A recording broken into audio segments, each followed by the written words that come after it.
Ok. Bom dia, irmãos. Quem chegou depois do meu cumprimento inicial, muito bom dia. Você está alegre com Jesus? Diga amém. A gente precisa reencontrar a alegria. São dias difíceis, complicados, dias terríveis, mas o Senhor Deus tem colocado em nosso coração um espírito de alegria e de vida. Eu estou tremendamente alegre por Cristo, o Senhor Deus, ter plantado em nosso coração a semente da vida.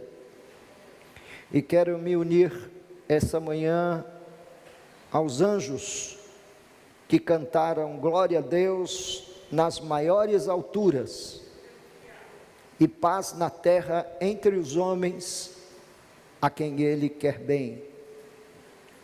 Esse louvor entre os cânticos que eu particularmente chamo de cânticos da encarnação, vai fechar a nossa preparação para na sexta-feira, às 19h30, nos juntarmos, embora virtualmente, para a celebração do Natal. Como é meu costume, na minha casa, meus filhos, meus netos, a gente se junta no entorno da palavra de Deus para cantar os hinos e também para meditarmos. Cada ano um pregador novo traz a palavra de Deus para as crianças, para os adultos, para os idosos, e a gente louva a Deus. E começamos então no Natal a nossa jornada cristã ao longo do ano. O calendário litúrgico não inicia em 1º de janeiro, mas no dia 25 de dezembro é a primeira festa celebrada. Depois, meus queridos irmãos, seguiremos um ano que o noticiário pinta como sombrio, mas um ano em que no meu coração eu trago bastante esperança diante de Deus. Eu, como você e como todos os demais, não sei o que nos esperará no ano de 2021, mas há algo que permanece sempre vivo no coração do crente. O crente tem no seu coração a certeza da sua salvação, uma esperança quando nós esperamos contra a esperança. O crente tem fé, o crente olha para as coisas desse mundo com olhos espirituais. Nós não olhamos para esse mundo com olhos naturais, sempre com olhos espirituais.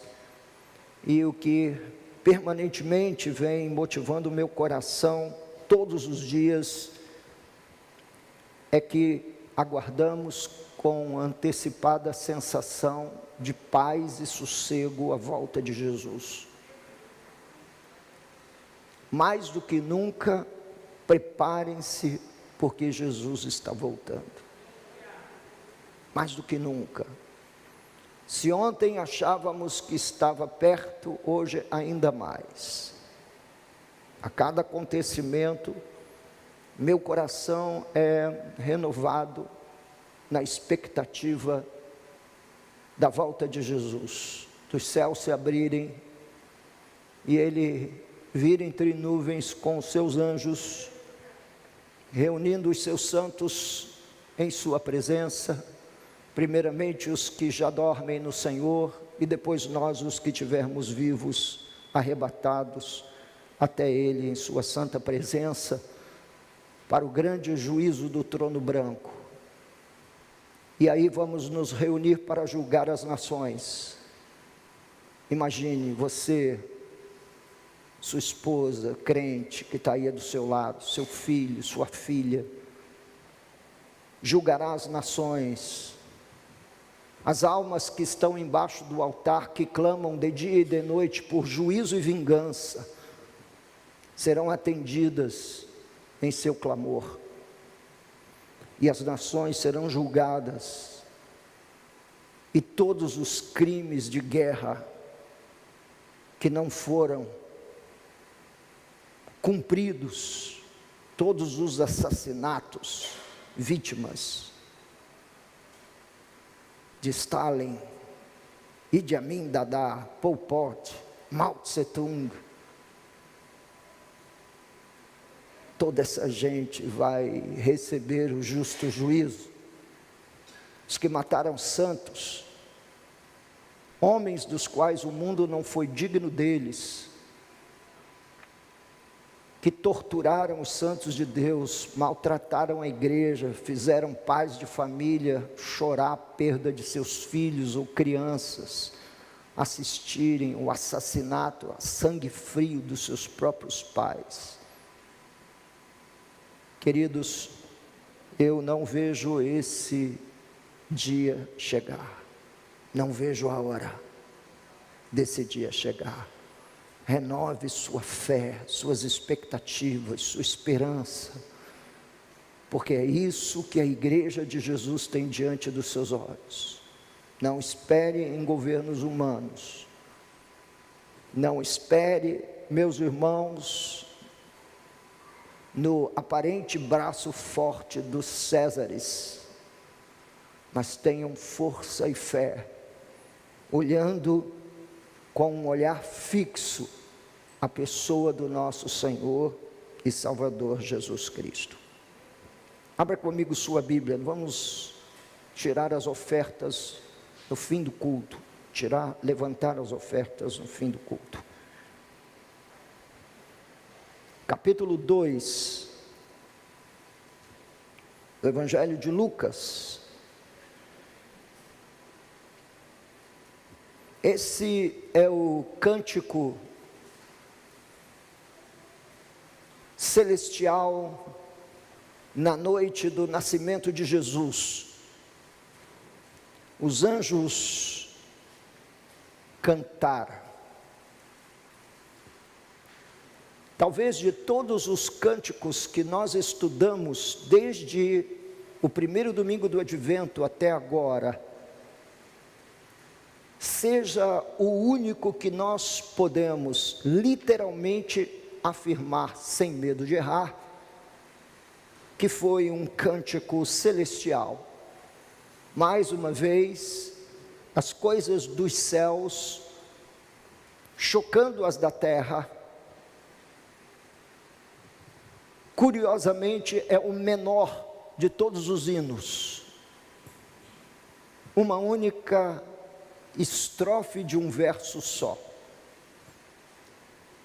E eu gostaria de convidar a você, se você nunca cantou um hino celestial, nós não sabemos qual dos anjos foi o compositor, mas houve uma harmonia e uma concordância naquela noite, quando uma miríade angelical apareceu aos pastores,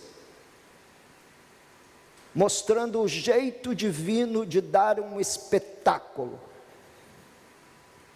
Os artistas de rock enchem estádios de futebol, grandes teatros, para dar os seus espetáculos. Tem de usar painéis de LED para iluminar. Alguns até fazem seus shows em meio a determinados movimentos pictórios, fogo, explosões coloridas. Mas nessa noite eram apenas alguns pastores, talvez o público mais simples que Israel poderia oferecer aos anjos. Era um grupo que estava, na verdade, na base de todas as profissões existentes naqueles dias.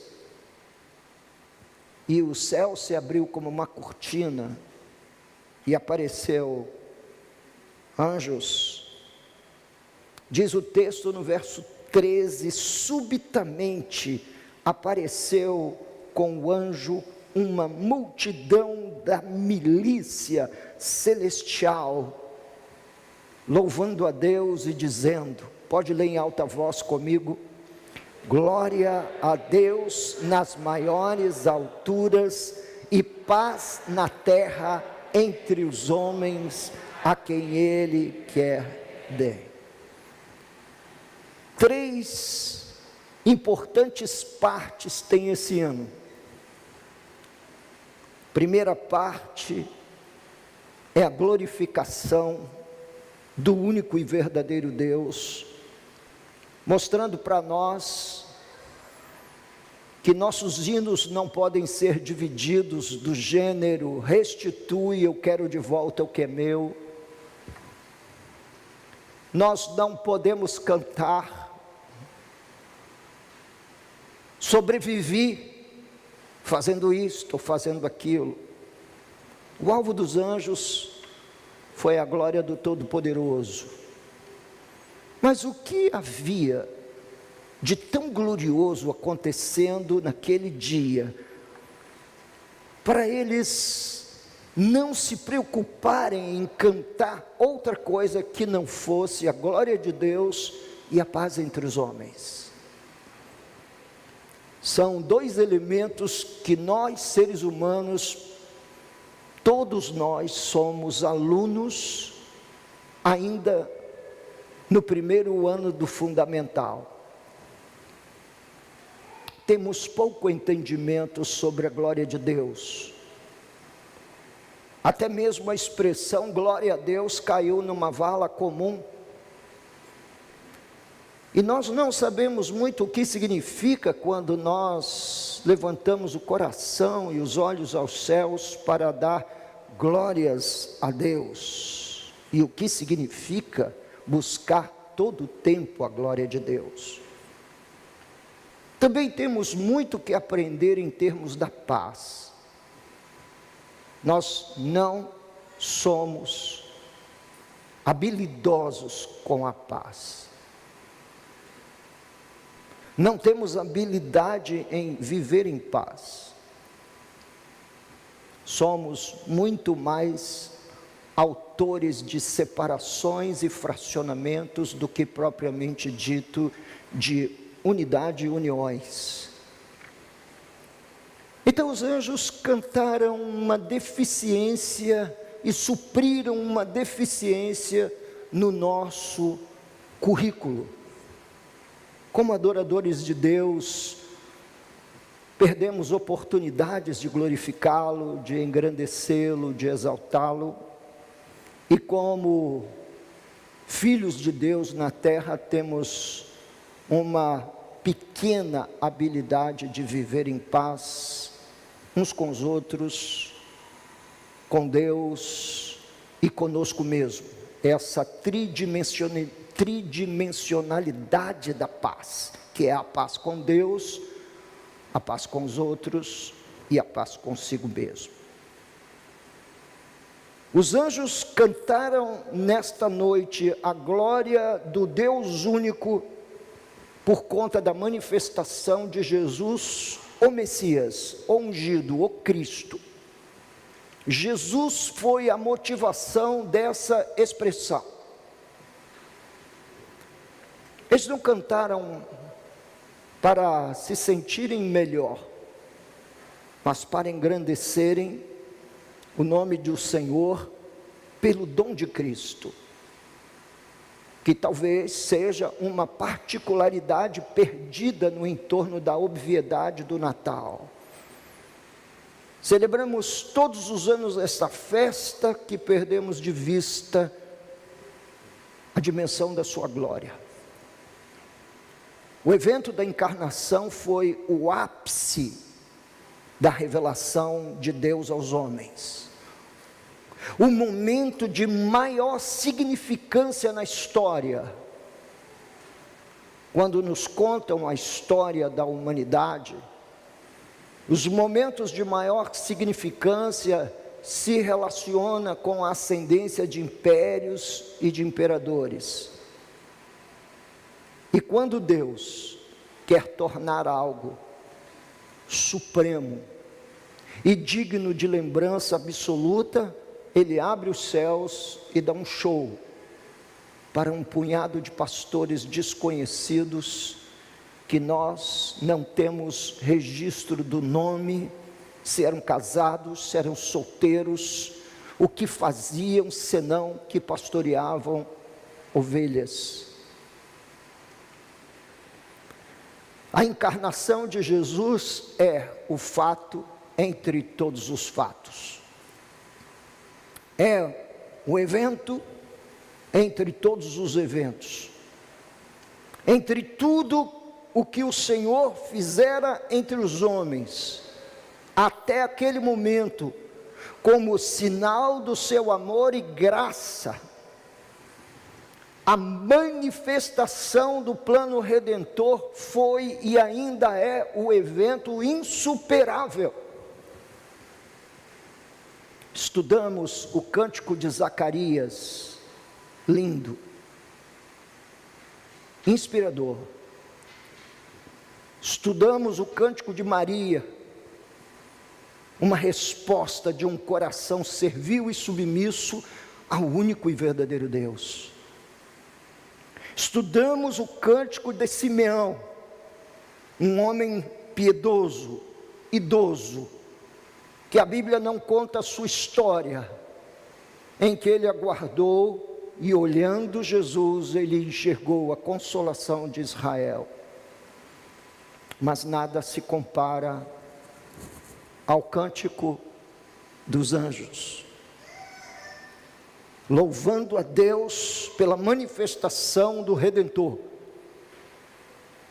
Este foi o cântico de consolidação absoluta da obra de resgate da criação pelo próprio Criador. Oh, que glória, meus amados irmãos! Oh, que delícia! Oh, que gozo insuperável! Jesus manifesta-se ao mundo. A profecia messiânica se cumpre. O céu prorrompe em louvor, dando glórias a Deus. A glória de Deus é, na verdade, o fim de todo acontecimento na terra e na história. Todo o propósito da vida de todo e qualquer ser vivo é a glória de Deus. O catecismo de Westminster, respondendo à pergunta qual é o propósito do homem, ele diz: glorificar a Deus e gozar de tudo que Ele é e representa. A pergunta que ao longo da vida eu aprendo com esse episódio bíblico é sempre me questionar se isto glorifica a Deus. Isto glorifica a Deus? Algumas vezes, como homem caído, expressão da minha natureza adâmica, eu me encontro diante de algumas circunstâncias em que, quando eu pergunto, isto glorifica a Deus? A resposta é não. Não glorifica. Isso é próprio dos filhos de Adão. A minha vontade está à frente da vontade de Deus, tanto que isso precisa ser combatido em oração. Jesus, quando nos ensina a oração dominical, a oração do Pai Nosso, Ele nos ensina a orar que a tua vontade seja feita, assim na terra como no céu, porque a nossa vontade é forte. E todas as vezes que a nossa vontade não é de Deus, é privilegiada, Ele perde a glória devida. Queridos, não há sentido na ideia de passar os dias da nossa existência sem a percepção de que Deus é digno não de alguma glória, mas de toda glória e de toda honra por tudo que toma lugar a nosso redor. Tudo. A família, o trabalho, a fé, o desenvolvimento dessa fé, o relacionamento com as atividades espirituais para as quais nós fomos dotados pelo Espírito Santo, tudo devemos viver para a glória de Deus o Pai. Mas quando nós contemplamos a obra da redenção humana, então me desculpe usar essa metáfora, perdemos o fôlego. Imagine pecadores sendo transformados em santos. Imagine pecadores com uma lista de condenações, pecados, faltas, erros, sendo visto como filhos. E nós não somos filhos de Deus porque, por força da carne, por força do nome de alguém que nos gerou, nome de uma família. Nós somos filhos de Deus não por força do sangue, mas por força da fé. A fé em Jesus, a fé nessa obra redentora de Cristo. Nem a nossa mais alta e mais forte declaração, nem o nosso mais exuberante glória a Deus é suficiente para engrandecê-lo pela redenção em Cristo Jesus. Mas não custa nada. Glória a Deus, glória a Deus por Jesus Cristo. Isso já está tão dissolvido na nossa prática religiosa, que nós não fazemos ideia da grandeza do ato redentor.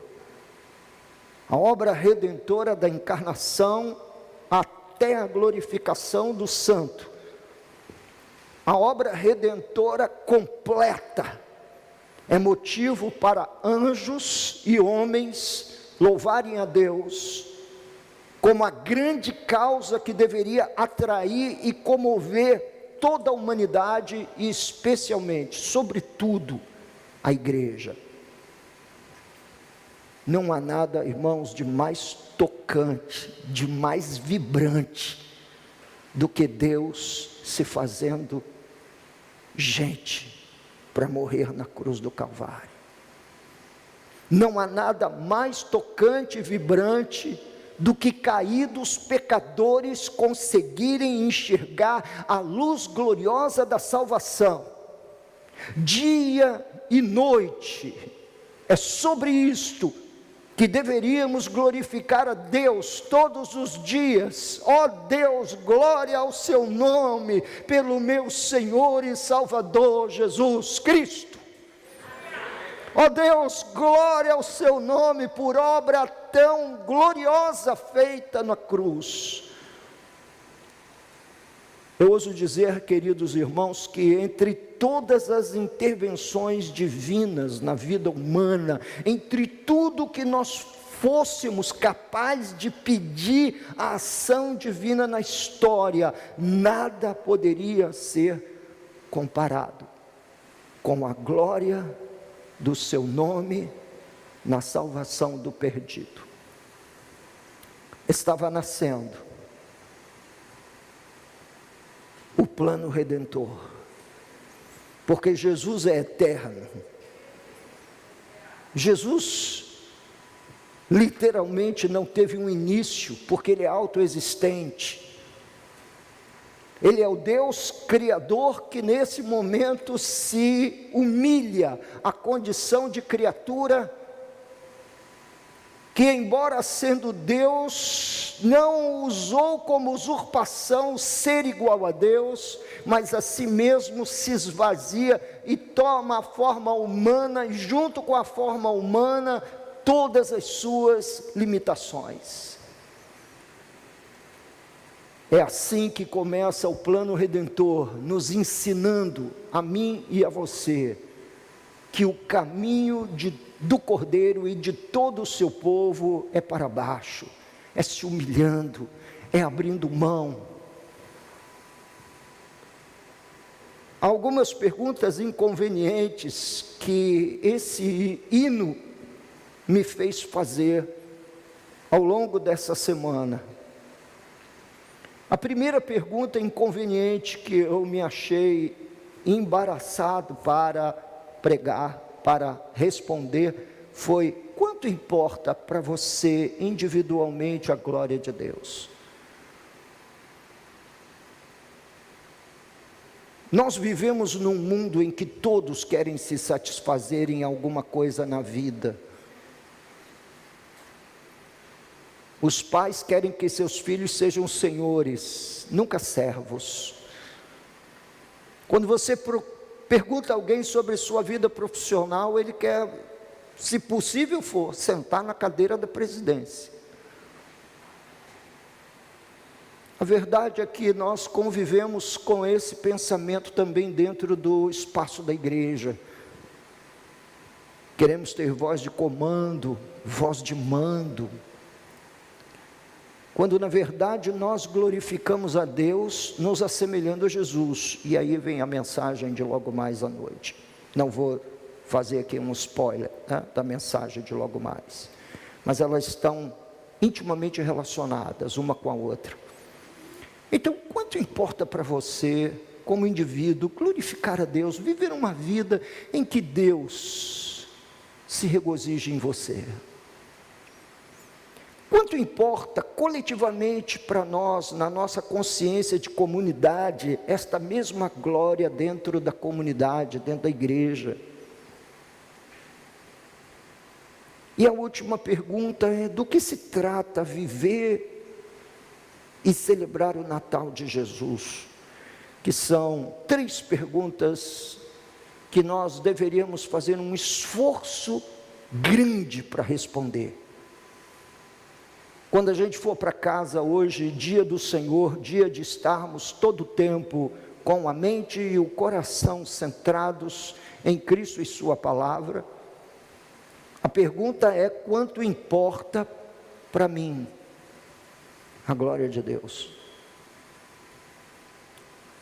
Quanto importa coletivamente para minha comunidade esta glória? Se eu buscar a glória de Deus na minha comunidade, meus irmãos também, nós buscaremos como igreja plena a glória do Senhor. E do que se trata em pleno Natal viver e celebrar esse glorioso acontecimento que fez o céu explodir num cântico uniforme, que a gente não sabe se isso foi de livre inspiração angelical, ou se o próprio Deus esteve envolvido com esse conteúdo para nos trazer o ensinamento de que nada é mais importante na vida do que glorificar a Deus. Essa primeira parte do hino, eu termino com uma pergunta. São 3 partes, essa é a primeira parte. E o fim dessa primeira parte é perguntar a você, se você anseia pela glória de Deus. E o que seria ansiar pela glória de Deus? Mesmo que você fosse esvaziado de toda a sua glória, como Jesus foi, compensaria glorificar a Deus? Se você perdesse tudo? Porque quando nós estamos lendo o relato, nós não estamos enxergando as entrelinhas. E aí vem o que eu quero pregar no dia do Natal. O que nós enxergamos nas entrelinhas do que é óbvio? Jesus nasceu. Mas ele nasceu, imagine, esvaziando-se da glória que tinha com o Pai. O Criador de repente é criatura, até ser tentado por um anjo caído, Lúcifer. Ele foi a semelhança humana. Tudo isso para a glória de Deus. Ele não foi um grande médico, ele não foi um grande engenheiro, ele não foi um grande cientista, um grande matemático, ele foi apenas um homem,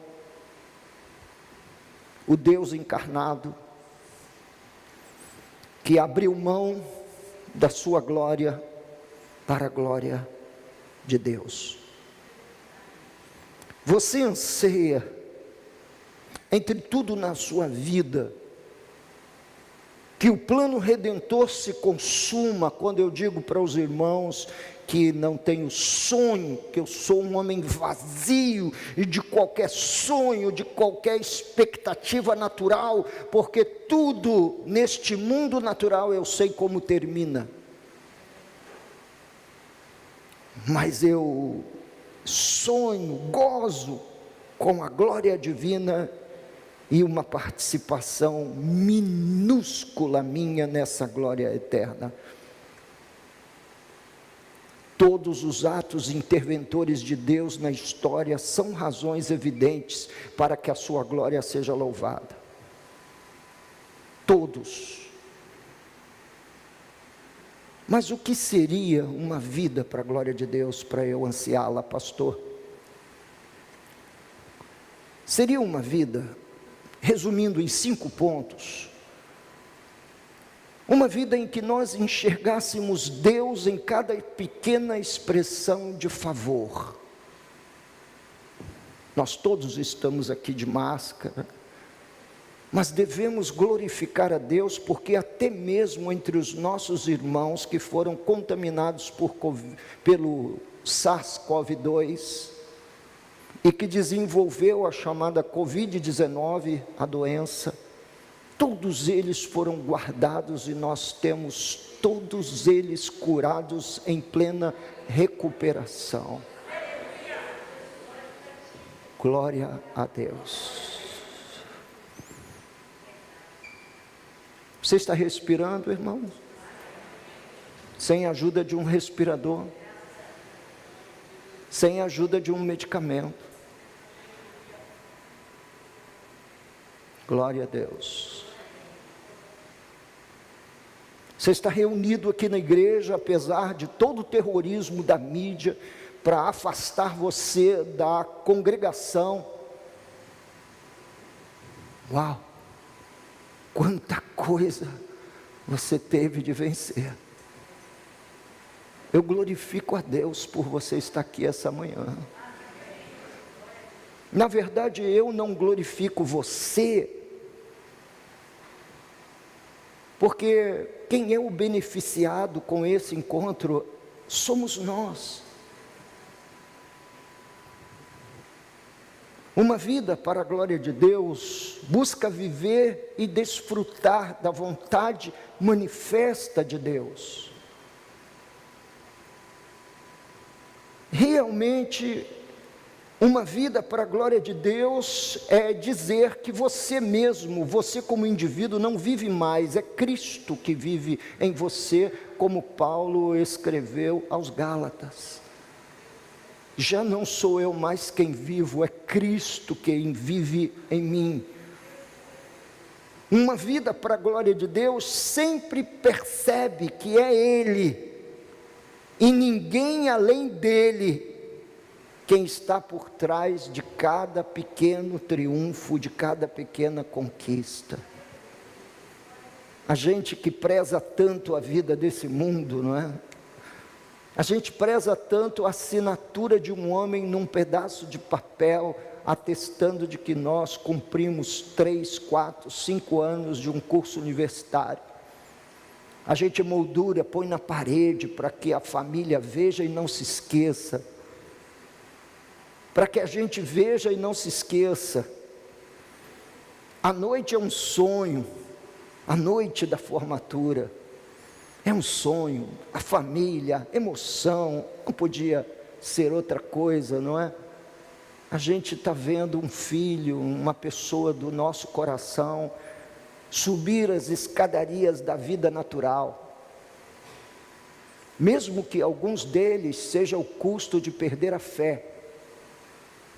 Celebramos no fim, mesmo quando alguns deles entram na faculdade crente, terminam a faculdade negando Jesus e o Evangelho. Mas uma vida para a glória de Deus está sempre por trás de cada pessoa salva. Você foi salvo, porque alguém orou por você. Você foi salvo porque alguém levantou a voz a Deus e lembrou-se de orar por você. Deus incomodou alguns corações para orar por você. Por trás de cada pessoa salva há uma vida para a glória de Deus. Uma vida para a glória de Deus, por fim, reconhece que é nisso que se resume o existir. Uma vida para a glória de Deus. Aí nós entramos na segunda parte do hino, nesse hino de um verso só, de uma estrofe só, de 2 linhas, e paz na terra entre os homens, Jesus.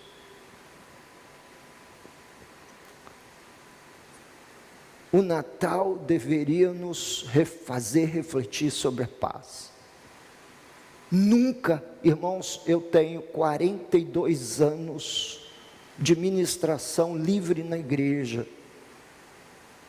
Desses 42 anos, uma parte com um ministério ordenado, reconhecido, outra parte ainda como um leigo, trabalhando no meio do povo do Senhor. Eu nunca vi um clima tão beligerante quanto agora. Os teólogos brigam entre si. As igrejas se acusam de mais ou menos cristão pela quantidade de cestas básicas que ela doa. Não há nada tão longe do cântico dos anjos como paz na terra entre os homens. Você não acha? Guerras, guerrilhas, escaramuças, gente se degladiando no meio de uma arena às vezes de narrativa, outros numa arena, numa disputa quase que visceral. Não há paz. Os homens são alheios à paz. Eu nunca vi, até sob pedido de desculpas e perdão, o homem não é de paz. Não há paz entre os homens. Esse hino me ensina que anjos também cantam esperança. A grande esperança é que houvesse paz entre os homens, mas deixa eu te incomodar um pouco mais com esse hino. Você pessoalmente é uma figura pacífica? Você é de paz? Ou você é o que prolonga guerras, que prolonga discussões? Ou você é de paz?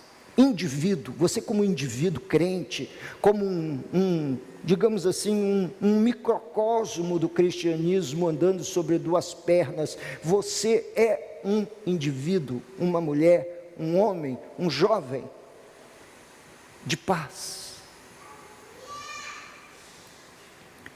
E quando eu falo em paz, eu me refiro a essa tridimensionalidade da paz. Primeiro, a paz com Deus, que é uma paz que independe de nós, só Deus. E Ele em Cristo Jesus veio fazer paz conosco, enviando-nos o príncipe da paz. A paz consigo mesmo é a paz com aquilo que você crê, com aquilo que você vive, como você se movimenta na vida. É essa vitória sobre a culpa do pecado. E a paz com os homens, que é essa paz que a gente precisa aprender a ter com as outras pessoas. Eu sou crente há 42 anos. E pela primeira vez eu fui chocado com o fato de que a igreja não é uma zona desmilitarizada. Há de tudo na igreja, menos paz. Nós desfrutamos de períodos de paz, mas não de paz absoluta. Vira e mexe, há um problema para ameaçar a nossa paz.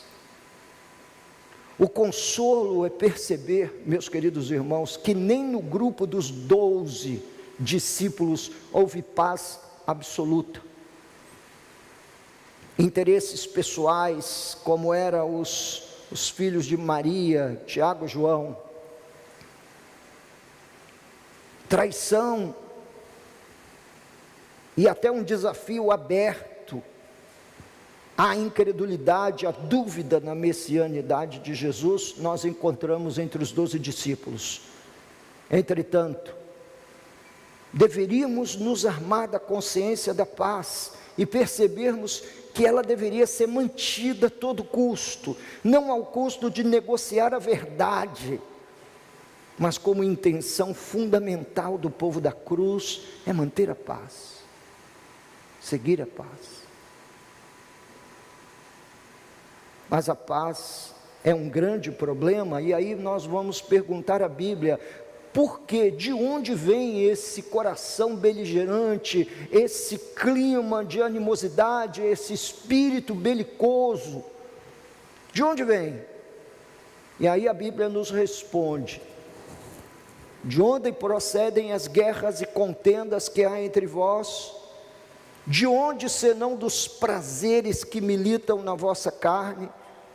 Tiago capítulo 4 e versículo 1. Alguns até se gabam de serem assim. Não, porque comigo é assim, eu vou lá e resolvo. Eu também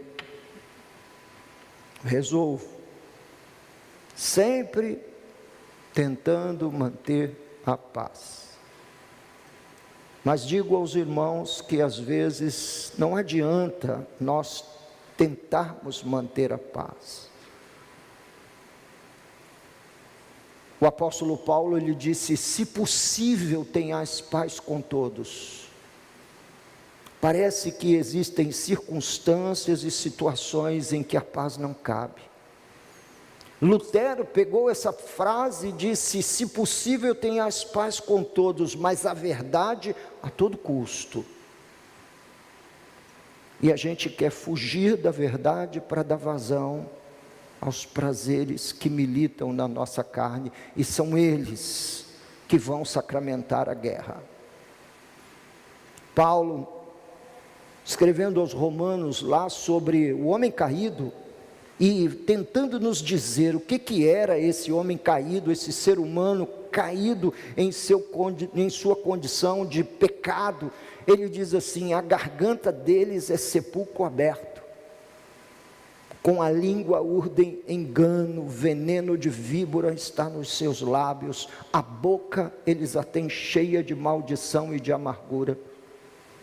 São os seus pés velozes para derramar sangue, nos seus caminhos há destruição e miséria, e desconheceram o caminho da paz. Não há temor de Deus diante de seus olhos. Desconhecer o caminho da paz é, na verdade, nos colocar como pecadores caídos e sermos, digamos, taxados como quem vive caído, vive no pecado. Eu gostaria muito que todos nós, nesse Natal, percebêssemos a importância dos vínculos pacíficos. Inspirado nesse Cântico dos Anjos, é a glória de Deus e a paz entre os homens. E aí tem uma vírgula.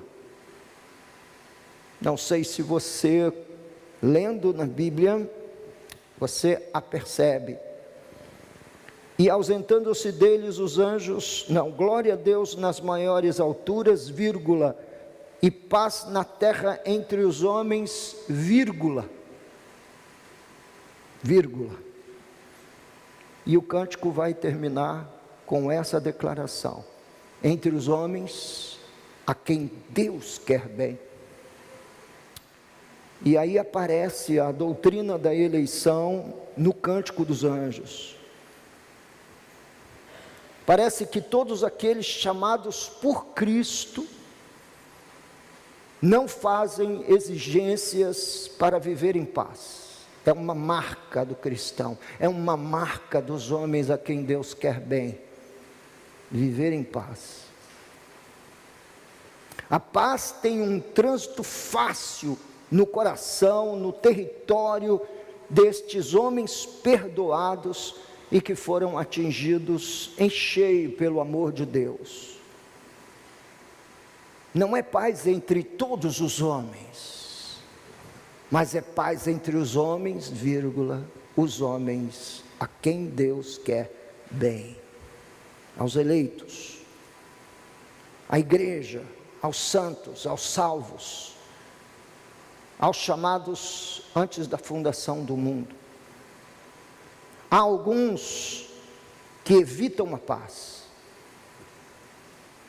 Nós sabemos que há alguns que transtornam o equilíbrio das relações familiares, eclesiais, empresariais, homens que parecem não encontrar a paz em nenhum momento.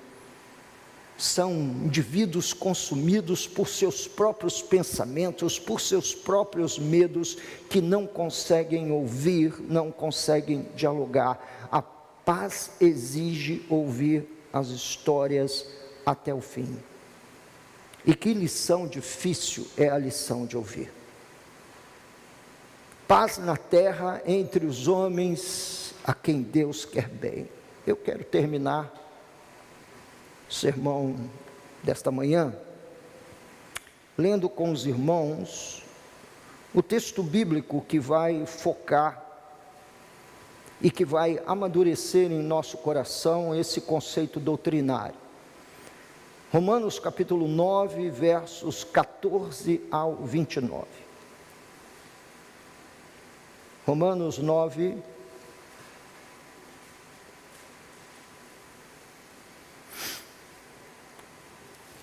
verso 14 ao 29.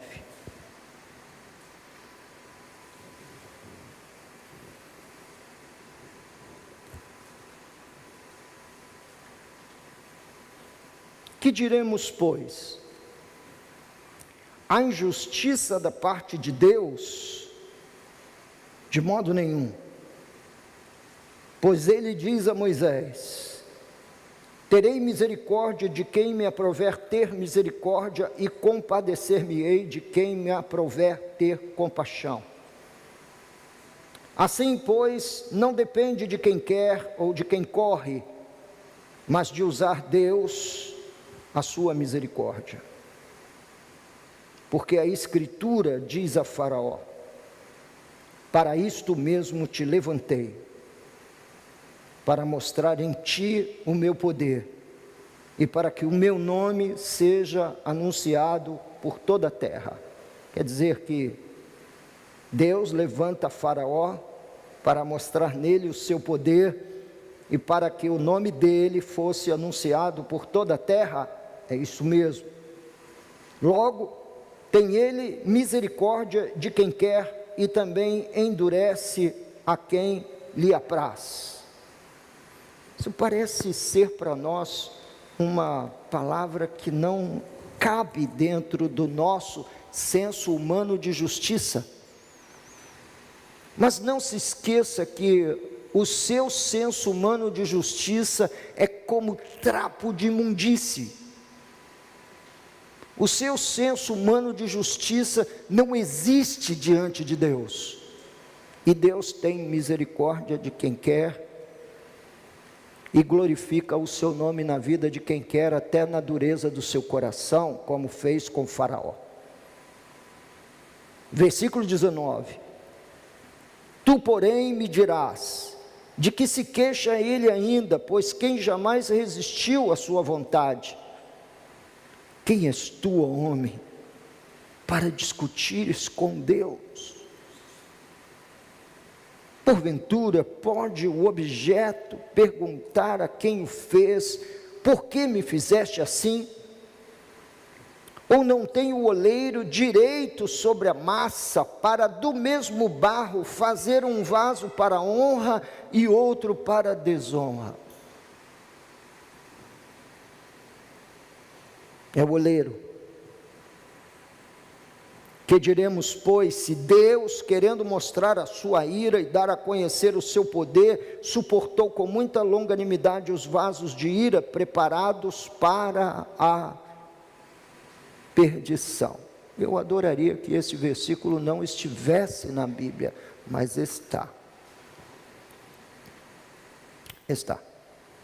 A fim de que também desse a conhecer as riquezas da sua glória em vasos de misericórdia, que para a glória preparou de antemão, os quais somos nós, a quem também chamou, não só dentre os judeus, mas também dentre os gentios.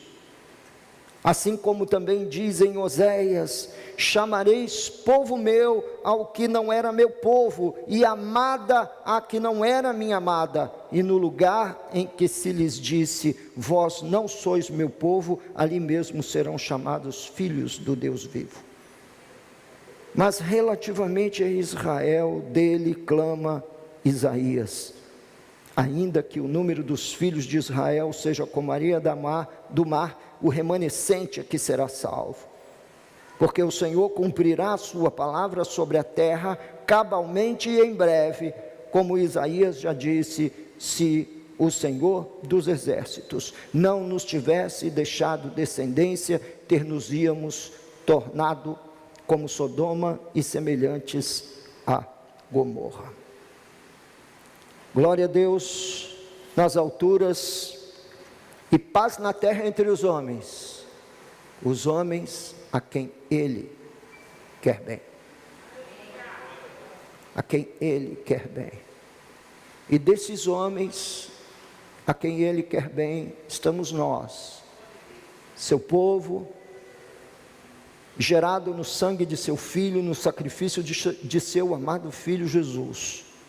Nesse instante, meus amados e queridos irmãos, temos não somente um gozo, mas uma responsabilidade. O gozo é o gozo de nos vermos um grupo chamado por Deus e tratado por Ele. E o outro é que esse mesmo grupo precisa ser de paz. Enquanto vivemos glorificando a Deus e mantendo a serenidade, a paz e a estabilidade entre nós. Não há nada mais importante como filho de Deus na terra do que manter a paz. Nada. Algumas vezes manter a paz implica em morrer para si mesmo, para as suas próprias narrativas. Morrer. Mas o fato é que tudo que depender de nós deve ser feito em busca da paz. Eu louvo a Deus por sua vida nessa manhã. Eu louvo a Deus por sua igreja. Eu glorifico a Deus por seu plano redentor, que foi manifesto e sacramentado em seu Filho Jesus. E entre nós, irmãos, haja paz. Paz. serena paz. É difícil ou é fácil, pastor? Depende da nossa natureza. Se alimentarmos como Tiago os prazeres deste mundo, será muito difícil. Se morrermos para este mundo, a paz será um fruto da nossa sobrenaturalidade e do nosso novo caráter, da nossa nova condição de filhos de Deus, e assim será obra do Senhor, essa gloriosa paz que tomará conta de nossas vidas, coração e convivência, família,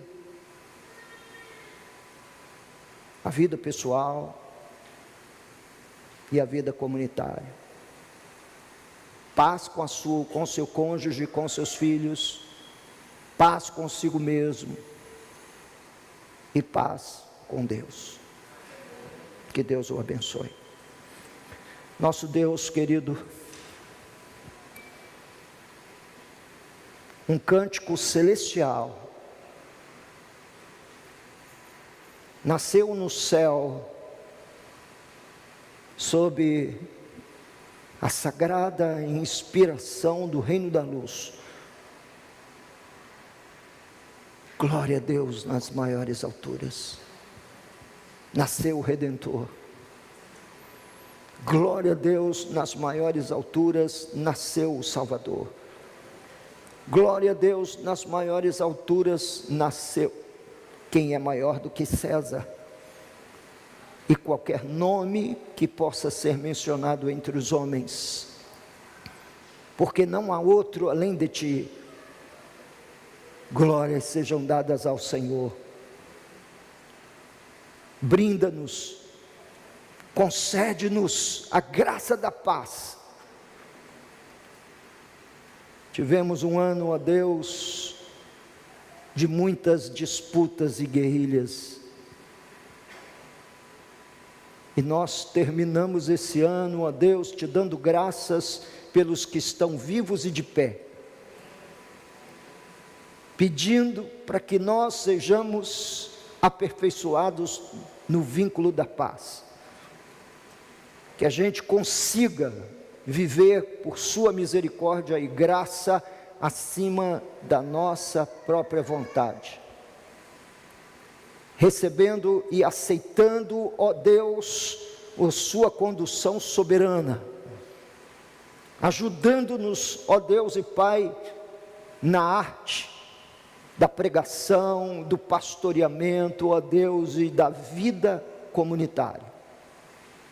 Ajuda-nos a viver na paz e em paz, para a glória e honra do seu eterno nome. Em nome de nosso Senhor Jesus, nós te fazemos esse pedido, e que o povo de Deus diga amém. Os nossos diáconos estarão ali atrás para receber dízimos e ofertas. Os irmãos podem entregar seus dízimos, suas ofertas. Deus abençoe. Vai na paz de Jesus.